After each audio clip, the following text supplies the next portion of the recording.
So, hey everybody, and welcome to another episode of Jonnychipz Weekly. It is the 26th of March 2021. It's a Friday lunchtime. It's time for episode number 13.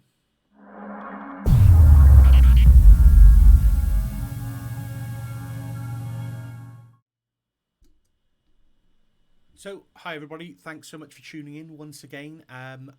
It's going to be a bumper episode. I can see it. There's been a lot going on for me personally this week with everything I've got going on the side. There's been AIoT. There's been work. It's just been absolutely phenomenal this week, the amount of stuff that I've had to kind of look at and focus on and get involved with. So yeah, I mean, without further ado, let's just jump straight on in. We're going to keep the format the same this week. Going to show you a few exciting things that I've been looking at as well this week in and around Nvidia and Jetson Nano devices and some edge inferencing of video analytics. So pretty cool stuff. So without further ado, let's get started with the Azure updates.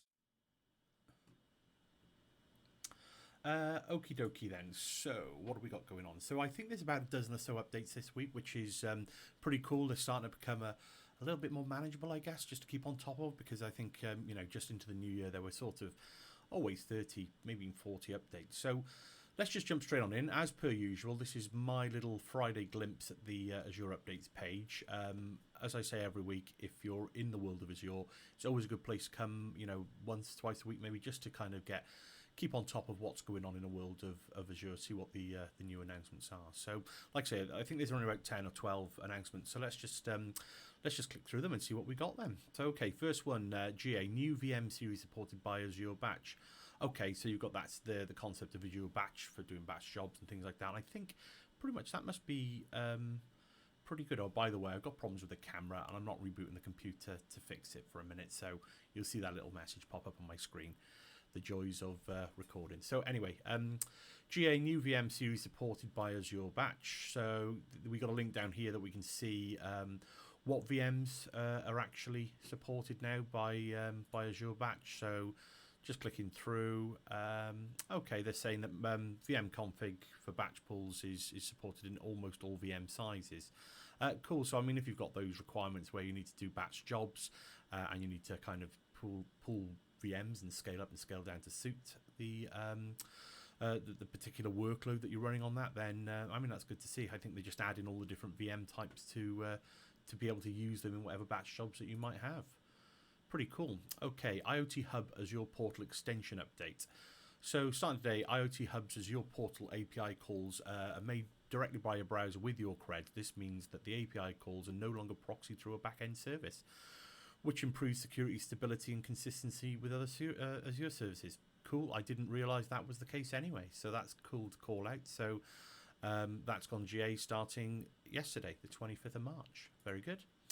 Into public preview, announcing the new Power BI embedded analytics playground. Interesting stuff. Okay. And actually, I'm starting to look at Power BI and Power BI dashboards in particular for some of the stuff that I'm looking at now. So this is cool. New Playground is the home for Power BI embedded analytics, where you can get hands-on coding experience, embed your own reports, and interact with our APIs, our client APIs, to see instant results. You'll also find that there's interactive showcases to get some inspiration, so you can work out how you can apply the features in your own applications. And there's some learning center with some samples and tutorials. Interesting stuff. Definitely worth a further look. Okay, AZ copy. AZ? Version 10.9 is now in public preview. So they've added this new feature. By the looks of it, you can import from Google into Azure Block Blobs. Cool. Public preview, IPv6 support for ExpressRoute private peering. That's interesting. So, yeah, I mean, if like me, we had this whole concept that we're running out of IPv4 addresses. Years ago now, it's been on the radar. Yeah, I mean, personally, I've not had to become, I guess I'm no different to most. I've not necessarily had to become involved with public IPv6. And to be honest, I'm not a networking person per se, but I do get involved in network conversations. And yeah, I mean, hit me up with the comments, because I'm still, I get it. I understand why IPv6 is there. And I guess maybe with the explosion of IoT devices and things permanently connected to the internet, Maybe that will change, but generally they're hidden behind some form of gateway or device, so you can carry on using IPv4. So yeah, I mean, it's cool. So anyway, what we're saying is that it's gone into public preview, that if you are using IPv6, it's supported over the private peering of Express route. Well, not yet. It's in public preview. Obviously not production ready, but at least you can start thinking about that if that is something that you need. Okay, Azure Automation is now available in UK West. Oh, that's pretty cool. So that's just down the road from me, UK West in Newport. So create, monitor, deploy, orchestrate, and maintain resources in your Azure on-premise and third-party hybrid cloud environments using highly scalable, reliable process automation and state configuration engine. Cool. Yeah, I mean, just for those, it's close to my heart. Obviously, being in the UK, UK West to me always seems to be like the poorer cousin in terms of the UK data centres. UK South, over in London, Slough, London, is the one that kind of is feature rich, and UK West, generally speaking, has always got a bit of a cut down, a subset. But I mean, that's cool. I mean, clearly, they're expanding all these services as quickly and as practically as they can, which is great. Okay, Azure Container Registry is now available in Norway East region. Well, that's cool. If you're in that part of the world, you can now host your container images in a local data center. Gonjier, publishing VM images from a shared image gallery to the Azure marketplace. Okay, so yeah, I vaguely remember this going into preview a little while back, but I must be honest, I've not really had any reason to play with these VM images in my day job at the moment, but I know, obviously when it comes to things like WVD and, things like that, where, having a shared image gallery, so ready to baked in gold images, if you like, ready to go and spin up into various different pools or resources is a cool thing. So yeah, somebody hit me up as what the benefits are with putting these in the Azure marketplace. I don't know. I guess you can allow other external people and parties to use your images for whatever reason. I don't know. I guess maybe there's some applications. I don't know. Hit me up in the comments. Let me know what you think about that. GA, enhanced Azure dashboard experience for pinned log analytics parts. Okay, cool. Say no more about that one for a minute. I'm sure that is very good thing. HPV v3 series VMs now generally available in East US, South Central US, and West Europe. There we go. So just quickly looking at this then. So AMD PYC 7003 series Milan CPU cores, up to 448 gig of RAM, some 480 mega layer 3 cache, level 3, layer 3, L3 cache, and no simultaneous multi-threading. Okay, must admit it's been a while since I've really kept up to speed with the actual physical hardware side of things. Obviously in the age of cloud compute and serverless almost, and PaaS services and SaaS services, it's not something that I've spent a massive amount keeping my own skill sets up to date. Like I say, I think the closest thing I had was building my own home PC back last year. But yeah, I mean, that's cool. I mean, at the end of the day, we've got these various different series of VMs for various reasons, different types of workload, different intensive or non-intensive workloads. So there's lots of different ranges of VMs in Azure. So HPV3 is now available in those regions. Okay, final one on the Azure updates then. So Azure Sphere OS version 21.03 is now available for evaluation. Yeah, okay, so this is definitely something that I'm going to be looking at in a bit more detail when it comes to IoT and kind of protecting those edge nodes or those edge compute modules and pieces of hardware. Azure Sphere OS is essentially, what I understand, it's a secure packaged OS that it's kind of got built-in functionality in terms of keeping that endpoint up to date and protected from a number of different levels. So I am going to be looking into Sphere in a bit more detail in my own course of time. Okay, so that's it on the Azure news and updates for the time being. Like I say, always try and jump over to that updates website when you can, because, like I say, even just that brief run through there, I know we've had a few minutes on that, but it just kind of keeps you up to date to a certain extent with what's going on.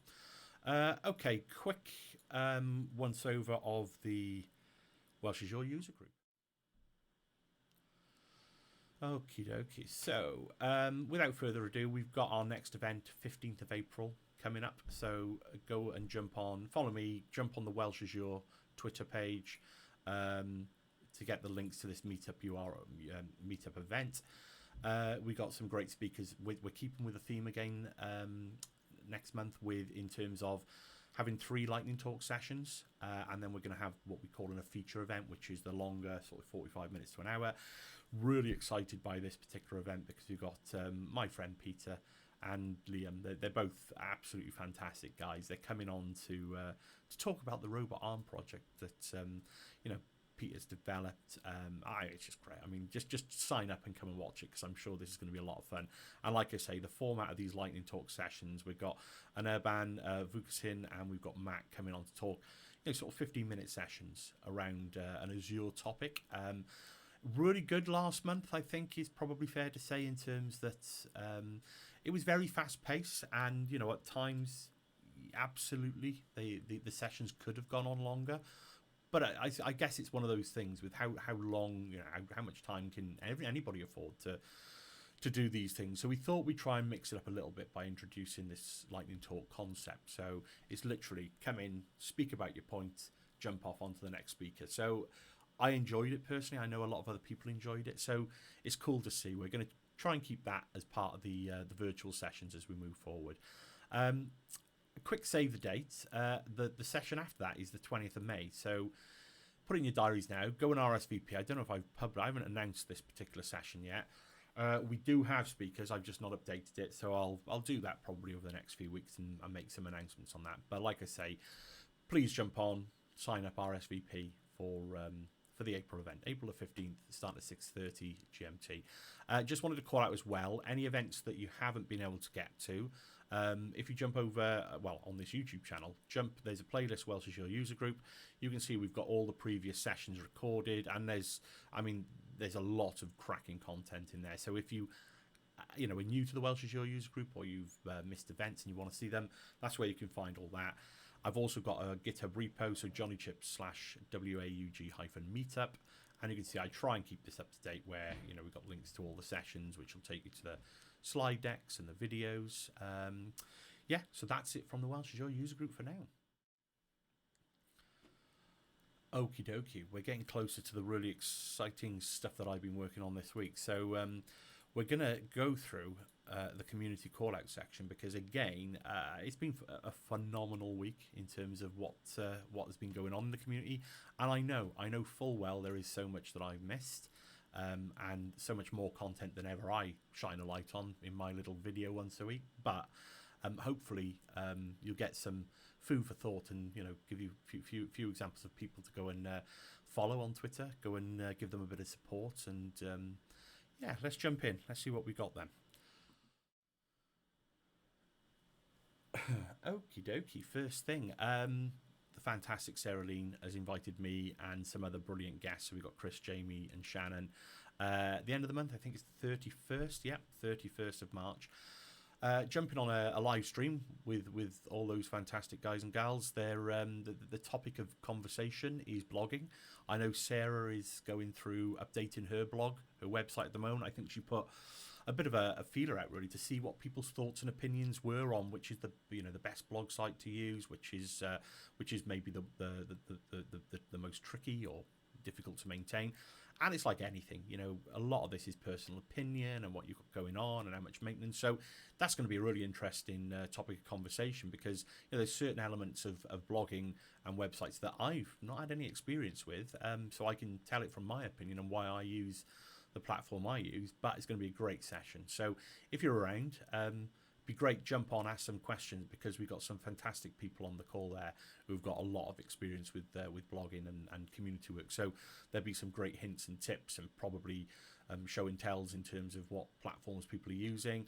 So that is on Sarah's YouTube channel. So on YouTube, she is Techie Lass. yeah, I think she's Techie Lass on YouTube as well. So she's on Twitter anyway. Go and follow her. Jump on. I've shared this a few times. Go and get a reminder. Go and set yourself a reminder and hit the like and subscribe to Sarah's YouTube, and we'll catch that in a few days' time. Yeah, 5 or 6 days' time. Yeah, cool.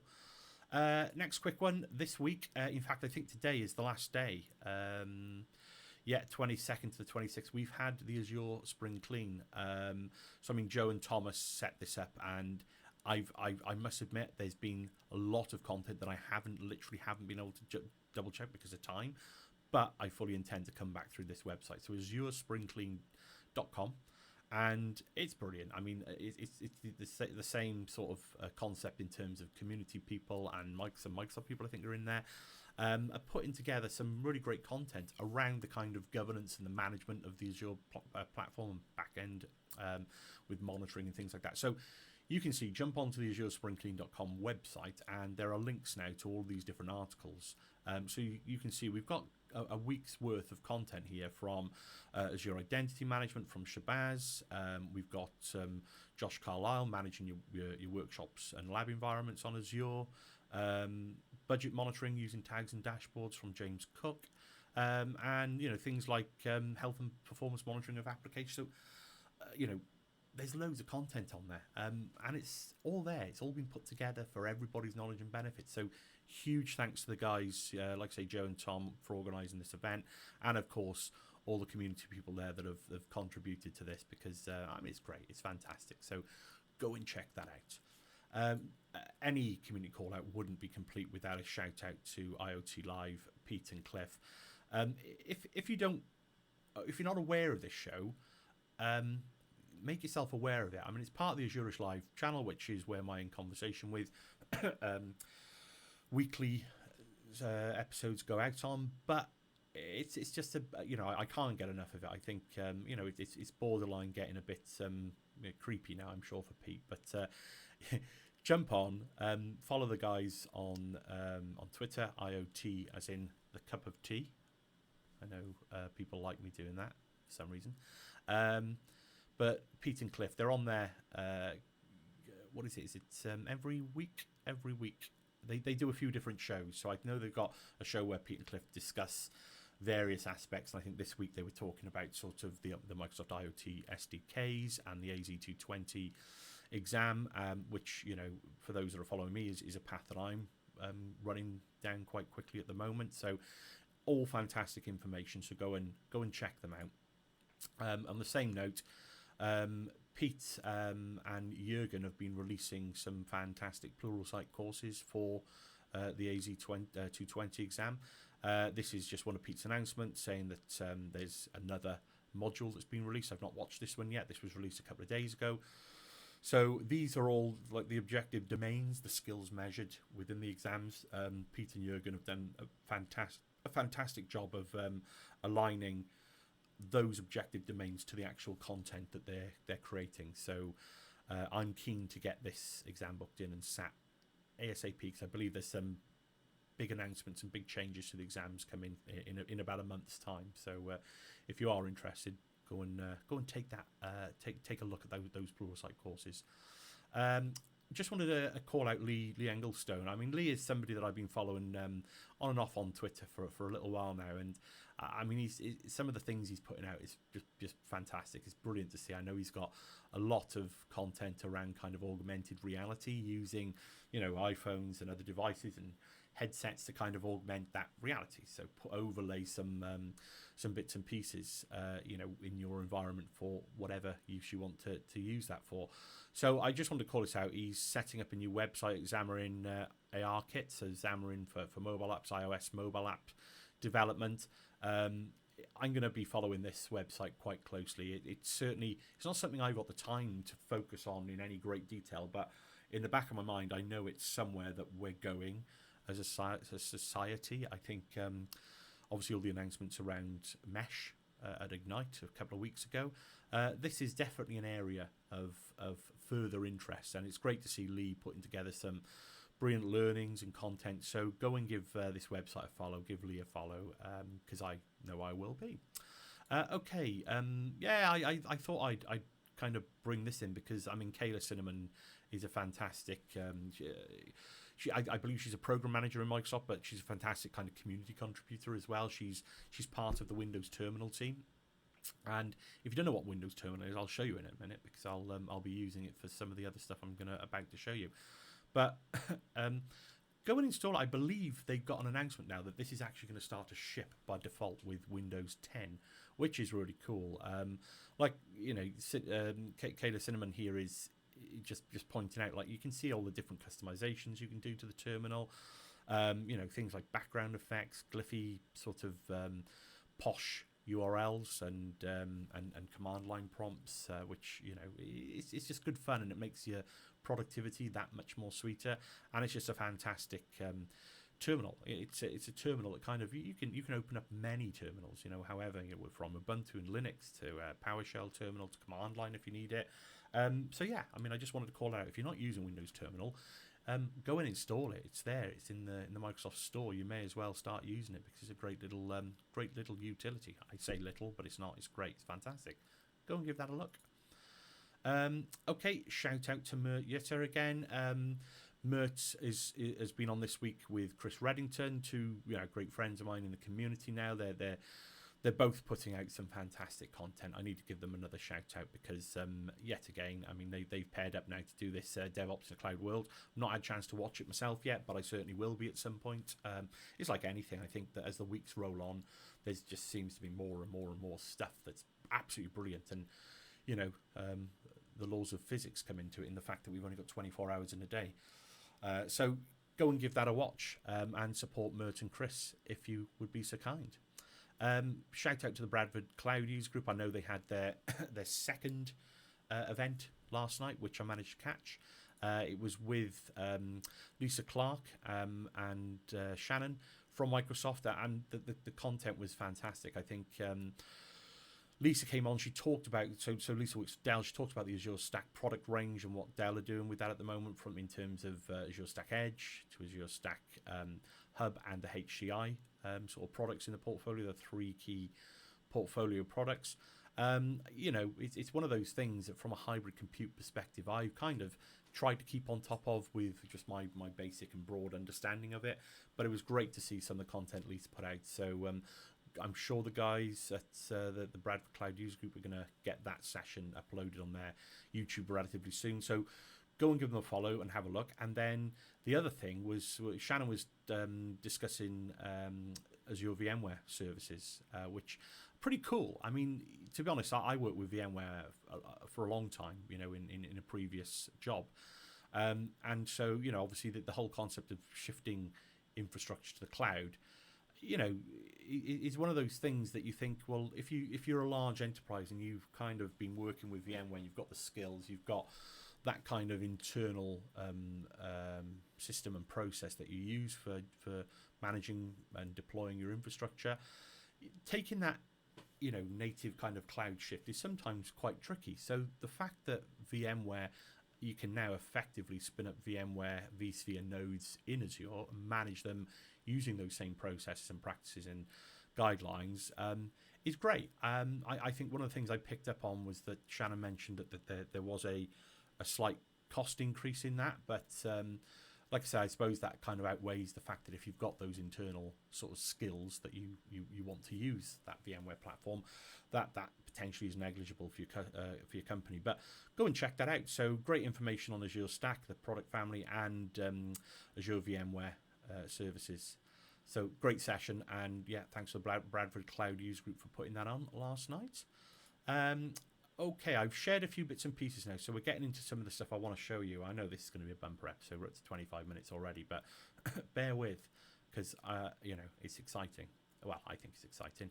So just shared some information, Azure SDK, AI on the IoT edge. Now, we'll get to it in a second. I'll try and frame this as best I can, because it is complex, but it can be broken down and understood, I think, relatively quickly. So I've shared a few posts this week. Also, the Microsoft IoT blogs, a great source of information coming directly from the IoT product team in Microsoft, as well as there are some community blogs, I believe, on there.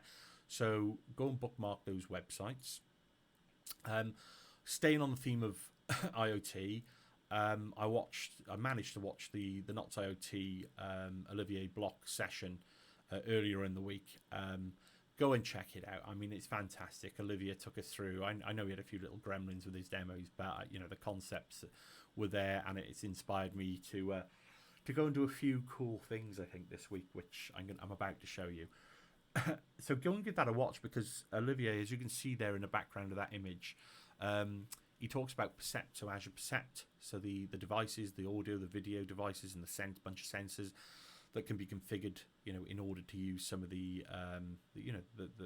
whole range of things within IoT, IoT Central, IoT Hub, as well as these cool sort of bits of hardware that Microsoft are now manufacturing in terms of supporting that ecosystem. The session was brilliant. I mean, it's fantastic. He's such a great cloud advocate, Olivier. Just how he puts things across is fantastic to see. So just wanted to call that out. Go and give that a watch if you haven't seen it. And you can hook up with the at Knots IoT. I know they did a cloud skills session as well last week. So get involved with that as well, and give that user group as much support as you can, because there's some fantastic people in there with a lot of information. Great to get involved. Next, thank you so much to Traffic Labs for sending out my swag, my t-shirt and some stickers. So yeah, and thank you to Mert for kind of being my guest to talk about Traffic Labs. Go and give them a follow. I mean, like I say, I've dipped into it. I'm very much scratching the surface, but from a development point of view and what's available open source in terms of some of the services that Traffic have put together in this community project, essentially, is brilliant. So go and give them a follow, go and jump in, get involved, and take a look at some of that fantastic content there as well. And finally, just wanted to shout out that I've had quite a bit of feedback, quite a lot of messages on becoming that MCT. For those that don't know, Microsoft have waived the program fees. I believe the program fees generally every year around about the £600 mark. So they waived those until June. So if you do have the relevant technical certification from Microsoft, which they're, click on this blog link, go and have a look at my blog. I put links to the relevant enrollment areas. And also, there's a couple of different paths you can take. So there's a few different teaching certifications that you can either get to, obviously demonstrate that you've done some training or training experience. I believe it's a minimum of a year that you need. And if you don't have that relevant paper qualification, you can get a reference from the company that you work for. So go and take a look. It's really, sort of an interesting place to be in that front. Okay, right. I'm just very conscious of time, obviously. We're going to jump straight into Jonnychipz on the side now. For me this week, it's been really interesting, really exciting to a certain extent. And it's certainly given me a lot of work to think about moving forward. So, viewfinder inactive. See, this is what happens when you're recording videos. And I'm not editing it out, so can't even speak properly. Let's just jump on over. Desktop. Right. Okie doke. So, just wanted to start off by saying it's Friday again. Got another In Conversation with being released tonight. And none other than the absolutely awesome, the amazing April Edwards. It was a fantastically fun, interesting, intriguing, insightful, chat that I had with April. Jump on the Azure Live Twitch stream tonight.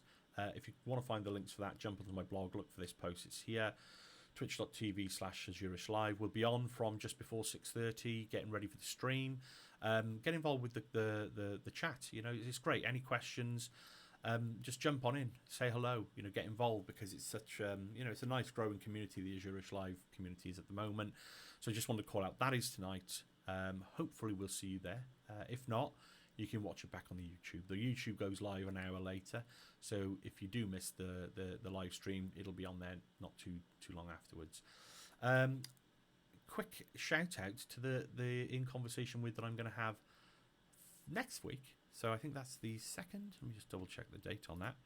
Yeah, 2nd of April. The wonderful DevOps Derek, Mr. Derek Campbell. He's back from his paternity. He's been back at work for a few weeks. So I thought I'd welcome him back into the community spirit by dragging him on and making him give up even more of his valuable time now he's had his first child. So, it's great. Derek's always a fantastic guy to speak to. He's so enthusiastic, got a lot of good content and knowledge. So great to have him on the show. That's going to be next week. So just wanted to give you a bit of a heads up if you're watching this. Derek is my guest next week. So go and give him a follow and follow his YouTube as well, because he's doing similar things to me in the community in terms of getting some fantastic speakers on his show. I know he's decided to take a little bit of a break from that for the obvious reason that he's just had a new baby, him and his wife. So, at some point, I'm sure he'll be back to doing some more of that, but understandable why he's decided to take that little bit of a break for the time being. The other thing I did this week, so last weekend, I've been working a lot with Terraform lately, and getting in more and more complex sort of environments. So I thought it would be great to kind of help those that may be new, maybe coming to this infrastructure as code a little bit fresher. So I quickly put together only a brief track of video playlist on my YouTube channel just to get started with Terraform, and literally it's just a high level, how do we get involved, showing you a few example scripts, showing you it running in action, in various different areas of getting started, looking at what we can do for remote state and what that means, variables in Terraform and outputs in Terraform. And I think the intention that I've got is that there are lots of concepts and ways that you can use Terraform, in particularly for deploying to Azure. So I thought I would build on this series over the coming weeks and months, with just sort of 5 to 10 minute videos showing you specific examples as we go. So I'm up to episode 4. If you like them, again, go and like and subscribe. Give me a bit of feedback as well, because it's like anything where there's so much technical content out there at the moment that I'm, I don't want to just detract away from the official courses and certification paths with this. But this is, from my perspective, the way that I use Terraform and how I set my own environment up, and what works for me. So if you're interested, go and take a look at that, I think I meant. So yeah, there's a video series on my YouTube channel below. So go and have a look if that floats your interest. Okay, so this week, Jonnychipz on the side, in terms of what I've had going on, has been, I think it's probably fair to say an exciting week in terms of technology. So after watching that Olivier Block session, you'll know, if you've been following me, that I've got Raspberry Pis, breadboards, the content that Pete Gallagher puts out there. I try and follow and play and tinker as much as I can, and it's led me down this path of learning, essentially. So I've learned a lot of things from 3D printing, making physical things, using microprocessors, things like the Pico Pi. We've got microbits here. I've got Arduinos. I've got a little Pico Explorer board that I've been playing about with lately as well. But it's kind of given me that knowledge to kind of piece all of these things together, from the physical hardware, the software that we write in, VS Code or Visual Studio, whatever it may be. And really what I noticed was this MX chip device. So fundamentally, this MX chip device is just a hardware. It's a development kit that's actually certified for Azure and IoT. You can see in this particular picture I was playing around with over-the-air updates. So basically these devices, you can see down here, we've got an accelerometer, gyroscope, security, magnometer, pressure sensor, a humidity and temperature sensor. If you can't see them, it's quite small, but these are kind of all built in, all in one chips. And we've got things like buttons, A and B, a bit like the microbit. We've got a little RGB LED on there, and obviously a screen that we can display things out to. There's infrared, there's an audio jack, there's a microphone. It's basically an all-in-one little device. I don't think it was hugely expensive. I can't remember how much I paid for it now, but I think it was around, I want to say around about the £30-40 mark. I may be wrong, but it was something like that, I'm sure. But basically, what I've been doing with this is downloading the Microsoft IoT Developer Kit, which is a bunch of resources that you can kind of jump in and start having a play around with, showing how the structures of these things fit together.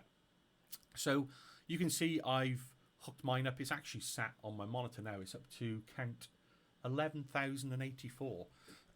And I just got it set, I think, for every 20 seconds or so. It's uploading a message into the IoT hub in Azure. I'm not doing anything with those messages at the moment. I'm just storing things like temperature, humidity, all the kind of basic sensor information up into Azure that you can do something with. So I could hook it up to time series insights and look at the temperature of my office over time. The idea is, the principles I'm excited by at the moment. And yeah, like this, what this image is showing. I twist my head as I put it on the screen, but it's showing these messages, these MTTQ messages that are being sent on an interval up into the Azure IoT Hub. And you can see I'm connected up to my IoT Hub there. My device is my Jonnychipz MX Chip 01. So I've been having a little play with hooking all of that up, creating devices, and looking at device twins and how you can change something in the hub, have it pushed down to the device, and then report back its reported state from a desired state. Really good learnings going on there. And like anything, a cool picture of the MX chip with a nice green and sort of blur effect there on the LEDs. I don't know. I just love these little arty shots from time to time. But it for me, it piques my interest. It gets me excited in terms of what we can actually start to do. So this kind of led me on to the main thing I wanted to speak to you about now, and I fully appreciate we're up to 35 minutes, and if you're following along, thank you for sticking around. I've probably got another, I don't know, at least another 10 minutes or so that I want to get through here. But part of my discovery for devices has kind of turned my attention to this device called a Jetson Nano. It's a device that's made by Nvidia. Yes, the graphics people, the GPU, the graphics card. I've got an Nvidia device in my machine, as it happens, as I'm sure a lot of other people have got. I think the main competitor to Nvidia is obviously AMD in terms of GPU manufacturing and packaging into devices. Anyway, the point being is that I'm starting to look more into the IoT world. There's this concept of IoT Edge. Now, that can kind of mean a lot of different things to a lot of different people. So while I was watching Paul DiCarlo was a guest on Azure Live a good couple of months back now, and I know Pete and Paul, they were talking about these little Jetson Nanos. I know Pete and Cliff have gone and got one. And I thought, well, okay, I'll go and get one. So I thought, well, what can I actually use it for? So think of it in the terms that this little Jetson Nano, you can see there, it's like a Raspberry Pi, but it's on steroids. Yeah, I mean the idea is that this set of header pins here is actually identical to the Raspberry Pi. So if you develop anything on the Raspberry Pi for whatever it may be, sort of home projects or anything specifically for teaching or schools or anything, you can kind of port that over to a certain extent to the Jetson Nano. However, this whopping heatsink that we got on the top is obviously there for a reason, because it's now processing or cooling a huge GPU for such a small kit. And I'm just looking at the box here now to try and find the specifications. I've got the 2 gig model. And we've got essentially 128 core Nvidia Maxwell GPU. So it's on a quad-core ARM Cortex A57 MB core processor, and there's 2 gig of DDR RAM in there. So it kind of packs quite a bit of a punch. And these devices are kind of really geared up and ready to do some really cool number crunching for devices and sensors at the edge. So with that, it was like, okay, so how do I get more involved? How do I understand the kinds of applications that can be put in? And I noticed then Paul DiCarlo had put a message out a little while back. I mean, this is just an image showing, this is the Jetson now. I think I'm hooked up with XRDP there. But you can see, I think, in the background of the previous photo, that's the desktop of at the top there. That's the Nvidia image, essentially. It's an Ubuntu image. So, yeah, I've got that set up now in a number of different ways. XRDP, HDMI, obviously remote SSH into the device.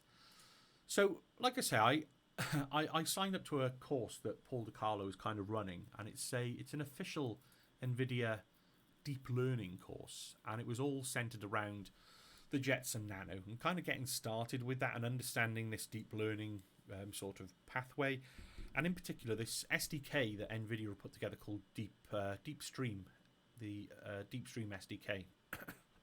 So it kind of piqued my interest, and I jumped on it. And basically what Paul has done is he's put together an end-to-end solution using the Jetson Nano as that powerful edge device that takes feeds from camera sources. So whether that be a USB camera plugged directly into the device, whether it's a network camera over, ideally not over Wi-Fi, obviously for UDP packets to allow the kind of consistency in stream. But, an RTSP stream essentially. So we can kind of multiplex these streams together. Any CCTV kind of solution, it looks very similar to that, because that's how those kind of solutions are brought together. And the idea is, let me see if I got a little video here. So the idea is that the SDK that Nvidia have put together is really about creating this pipeline. And there's some great slides, and I might try and put together some learnings, but Paul's done a fantastic job. But put together this pipeline of, we've got our video streams coming in. We want to overlay some inference model. So it brings us into the machine learning world of creating these inference models. Now, you can use your own kind of model and train your own model based on images that you may have from your own cameras. Or you can use, Paul refers to it as an academic grade. So one of these models that has been developed over a series of months and years, in some extent, to recognize hundreds of different objects. So we're talking about object detection. You can see this little video is shown. If you can just about see little green and red boxes, you can see cars. The cars drive through the image. The SDK is essentially every frame is being looked at, and it's being understood for image detection. So it's inferring. So you've got this inference model. So the model that you train looks at that each frame, and is that a car? Is that a person? Is that a bike? Is it a truck? Whatever, whatever you want to train the model to do. Now you can imagine if this is doing it at every frame, and typically I think the human eye can see 24 frames a second, so 30 frames a second generally is what a lot of video is set to. You can see there's a lot of processing power that's needed to do that. Hence, a device like the Jetson Nano. And, it's such an affordable price point. I think it cost me about £60 for one of these devices. So I thought, right, okay, I'm going to jump on this course with Paul, and that's what I did this week. So DeepStream SDK is really about taking, any kind of sensor information, whether it be, sort of security cameras in this particular example, whether there's retail, so, barcode scanning and stock checking, construction, whatever it may be, manufacturing systems. You feed that into an on-premise, sort of piece of hardware. So whether that be something as small sort of footprint as the Jetson Nano, or up to a huge, set of devices or cluster of physical devices like Stack Edge, Azure Stack Edge devices maybe. But then you do all your processing close to these sensors, because you don't want to be streaming lots of data up to a cloud platform for it then to have to stream some results back. It kind of doesn't work in certain applications, but it's one of these things that's open to interpretation and application.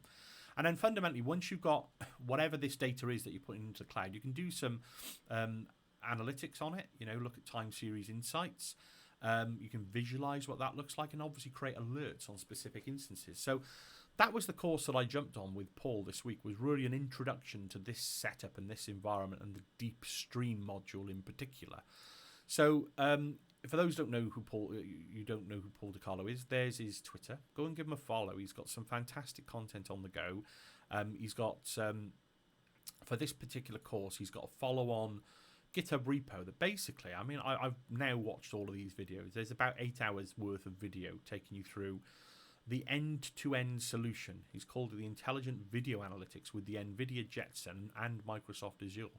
So it takes you through that initial getting started with your Nvidia Jetstream and getting it set up and configured, through to how do you deploy some of this stuff, on your own device. When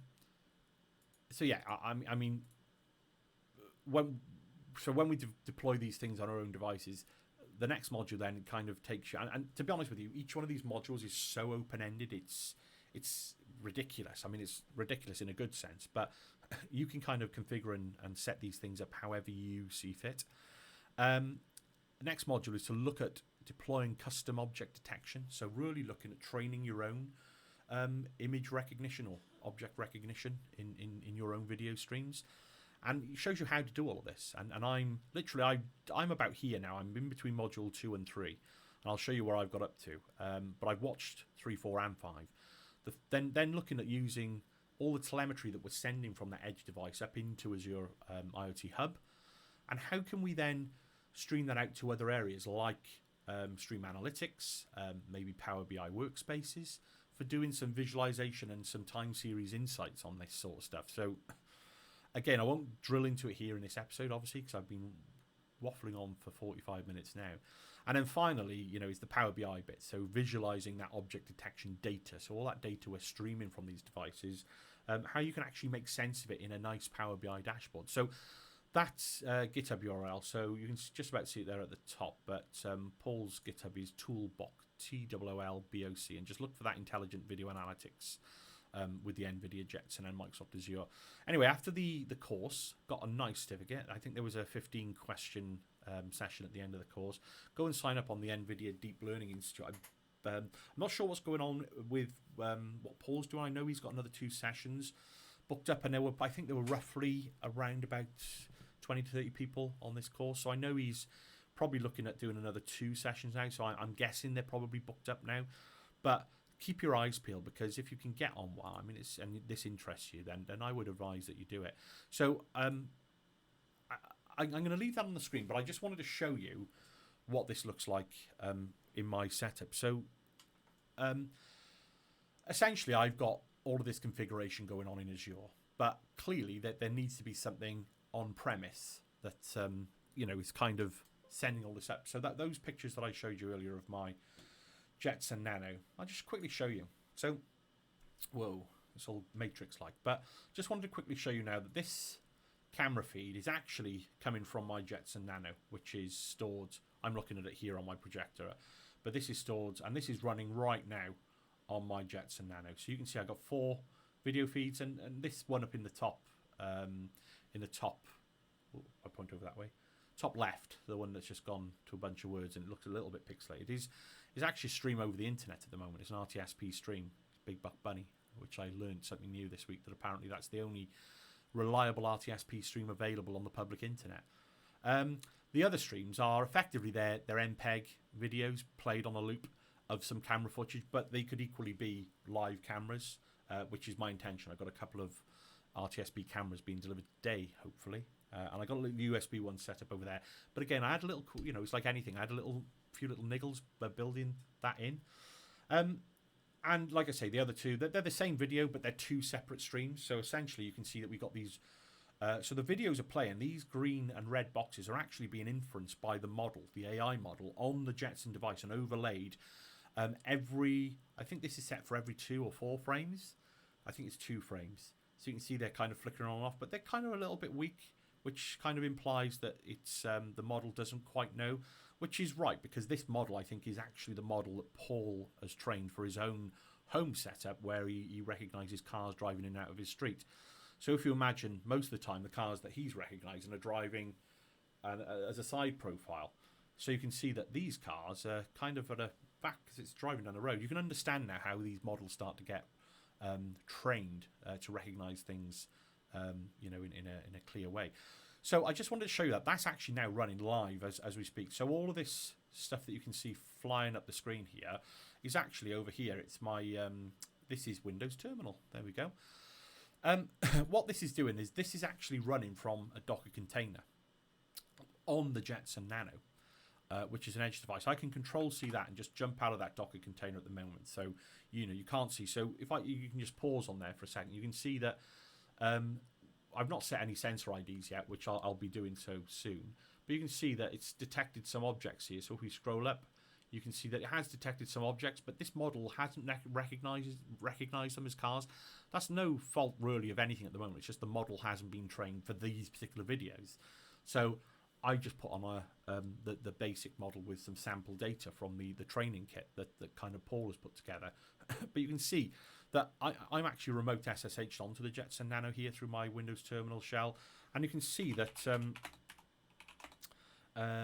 if I can type Docker PS, so you can see that I got this bunch of Docker containers. When it wakes up, there we go. I got this bunch of Docker containers on my Nvidia device, and you got to think, well, where have these come from? And this is really important concept. It's helped me learning towards the AZ220. But on here, so we're on Azure here now in my MPN subscription. I've got this IoT hub connected, which, by the way, all those, I'll just kick that back off so you can see. So jump straight back into the container, look at the logs of that particular Nvidia container. So all of those messages that you can see flying up the screen in real time are basically off those red and green boxes appearing. They're all landing in this IoT hub here in Azure. And in particular, we've got an IoT edge device configured. And my Jetson Nano is actually configured.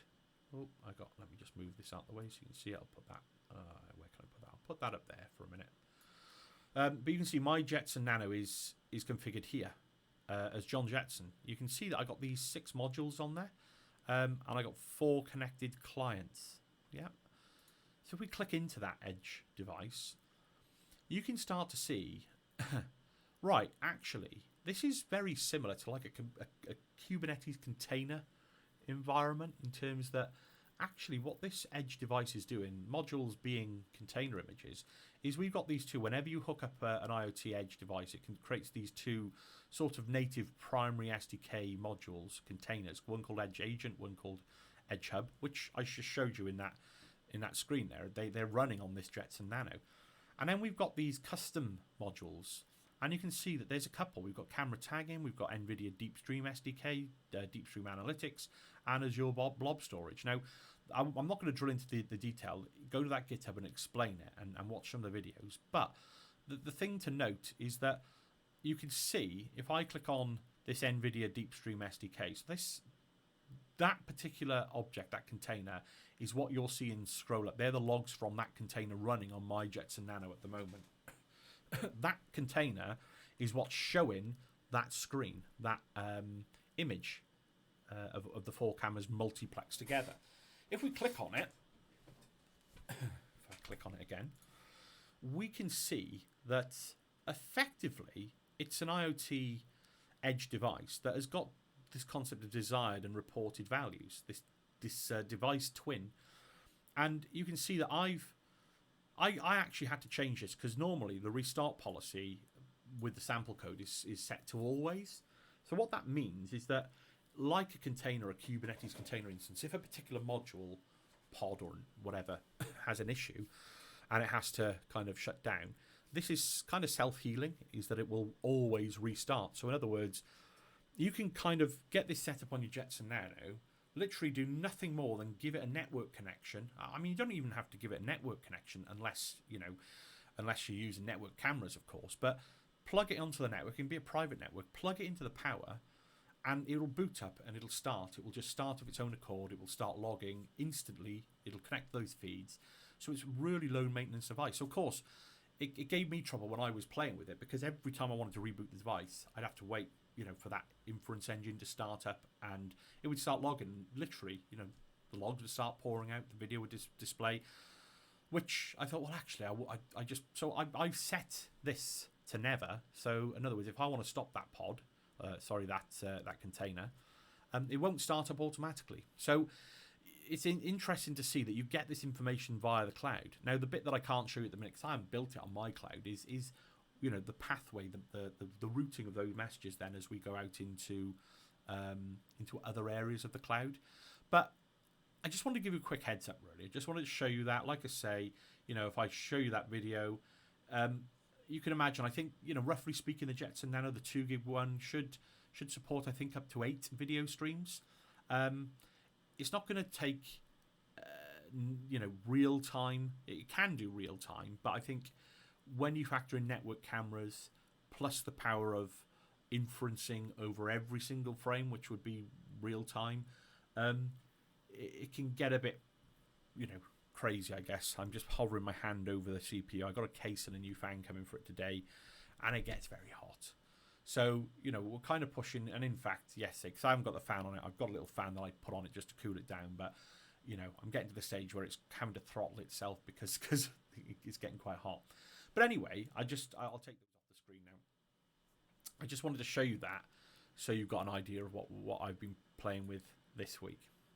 More to come. Stay tuned.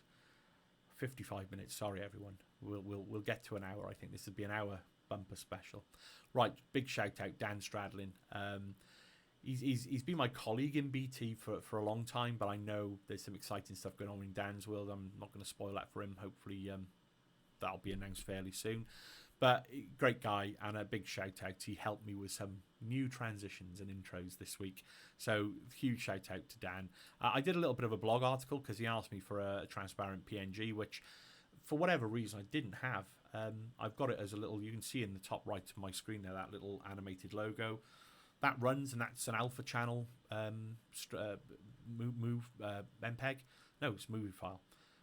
So I was able to use basically MPEG to strip out every single frame of that into a transparent PNG. So I thought that's quite a cool little thing to do. So I wrote a little blog article on that, sent those images through to Dan, and he started to produce some really great, interesting intros, the transitions, the paper transitions. There's me with my thumb up. And he did this one. You've seen it on this. No, I don't think you have seen it, but you've seen that transition, the sliding one. And Dan produced a quite a lot. I know he sent a few more through to me last night. So I got a bit of work to do with my OBS now. I got a few things that I need to start thinking about. But it's pretty cool, and I'm sure you'll agree. Well, if you're a bit of a nerdy geek like me, then you should agree. Final couple of minutes. Huge thanks to everybody. I managed to hit the 400 mark on YouTube this week. I think I'm up to about 410 or so now. Massive thanks to everybody in the community for liking and sharing my stuff and sticking with me and supporting me. Really does mean a huge amount. So we'll end it there. Apologies to everybody for using up your entire lunch hour. But yeah, anyway, you can watch this back on a rewind. Until next week, tune in tonight to watch the April Edwards session on In Conversation With on the Azure-ish Live channel. But I will see you all next week. Thanks so much for sticking around, and I will catch you all soon.